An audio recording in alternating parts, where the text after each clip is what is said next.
మీలో ఎవరైనా మనస్సు భ్రమించి మతి తప్పి అనుసరించకూడని వాటిని, చూడకూడని వాటిని, వెళ్ళకూడని వాటి యొద్దకు ఒక అడుగు అటు ఇటు పడ్డదేమో, నీ అడుగులు తడబడినా, యేసయ్య మీద నుంచి నీ దృష్టి కొంచెం తొట్టిల్లినా, నీలో కొన్ని విధమైనటువంటి అనవసరమైనటువంటి అన్య జనాంగంలో ఉన్నటువంటి వ్యర్థమైన విశ్వాసాలకి నువ్వు ఆకర్షితురాలు అయినప్పటికీ దేవుని సన్నిధిలోనే ఈ రోజు నిలబడ్డావంటే అది నీ నీతి వలన కాదు, దేవుని యొక్క ప్రేమ, ఆయన కృప నీ మీద అధికంగా ఉండటం వలన.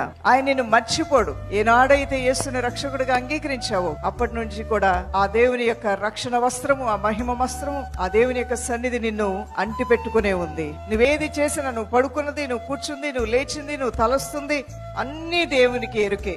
ఆయనకి మరుగుపరచబడింది నీ జీవితంలో ఏదీ లేదు. మన గురించి మనం చెప్పినా చెప్పకపోయినా, మన కన్నీరేంటో, మన బాధలేంటో, మన వేదనలేంటో, ఒంటరిగా కూర్చొని నువ్వు ఎంత శోధింపబడుతున్నావో, నువ్వు అనేక విషయాలు ఎవరికి చెప్పుకోలేక నీ అంతరంగంలోనే, సంఘర్షంలోనే ఎంత ఒత్తిడికి లోనవుతున్నావో, ఇవన్నీ కూడా నీ దేవుడు నిన్ను చూసి చదివేశాడు. దేవుని బిడ్డ, నువ్వెంత దూరంలో ఉన్నా సరే నీవు దేవుని నమ్ముకున్న బిడ్డవు కాబట్టి, మరి ఆయన సొత్తు కాబట్టి, నిన్ను కూర్చున్న ఆలోచన ఎప్పుడూ కలిగి ఉంటాడు.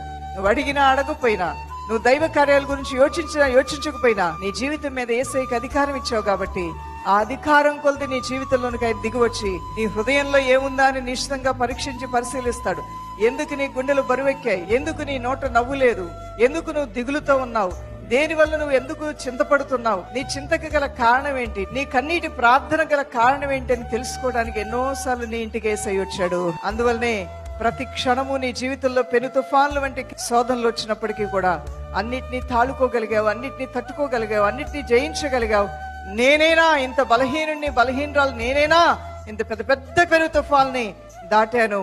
నా చిన్న నావలో నా యేసయ్య నాకు తోడుగా ఉండటం వల్లనే ఇదంతా కూడా నాకు మేలుకరంగా జరిగిందని నీ హృదయంలో నువ్వు బలము పొందుకొని ముందుకు సాగటానికి ఈ రోజు వరకు చేయి పట్టుకున్న దేవుని నామాన్ని మహిమ పరుద్దాం.